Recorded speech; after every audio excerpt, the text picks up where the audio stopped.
Cher auditoire, comment adapter nos enseignements en gestion aux défis environnementaux et climatiques?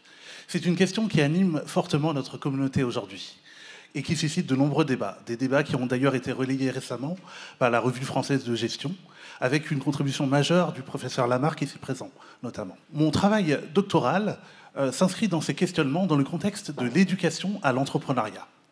L'entrepreneuriat a potentiellement joué un rôle dans le démarrage et dans le développement de cette crise climatique.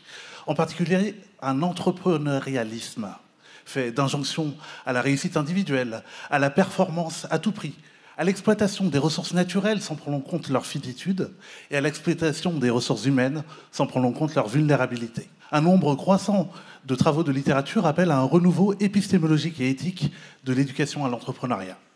Je m'intéresse tout particulièrement à l'enseignant en entrepreneuriat, à sa posture, à son agentivité, à sa capacité à transmettre un état d'esprit vertueux, susceptible d'agir sur l'agir entrepreneurial de ses apprenants. Pendant 34 mois, je me suis immergé au sein d'une structure de soutien à l'entrepreneuriat et j'ai étudié les dynamiques interactionnelles, les stratégies individuelles et collectives, les postures discursives. Je me suis intéressé aux travaux d'Edgar Morin et j'ai proposé d'appréhender le cours d'entrepreneuriat comme un écosystème. Cette unité biologique qui réunit une hétérogénéité d'individus qui sont en interaction dans un milieu. Je me suis intéressé à la science de conception des écosystèmes, la permaculture, et à sa capacité à rendre cet écosystème vertueux.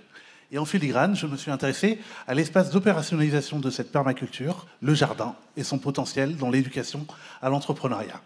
Tout ceci m'a conduit à proposer une posture pour l'enseignant, la posture de l'enseignant jardinier permaculteur, qui s'écarte d'une logique descendante de transmission de connaissances pour adopter une posture de médiateur, de facilitateur d'accès au réseau et aux ressources. J'ai proposé une logique d'action, la biogogie, du grec bios, la vie, agoger, le fait de conduire.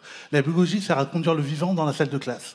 C'est une méthode qui permet à l'enseignant de construire son cours comme s'il s'agissait d'un écosystème autonome, résilient et durable. J'ai également proposé d'appréhender le jardin comme nouvel espace d'apprentissage de l'entrepreneuriat.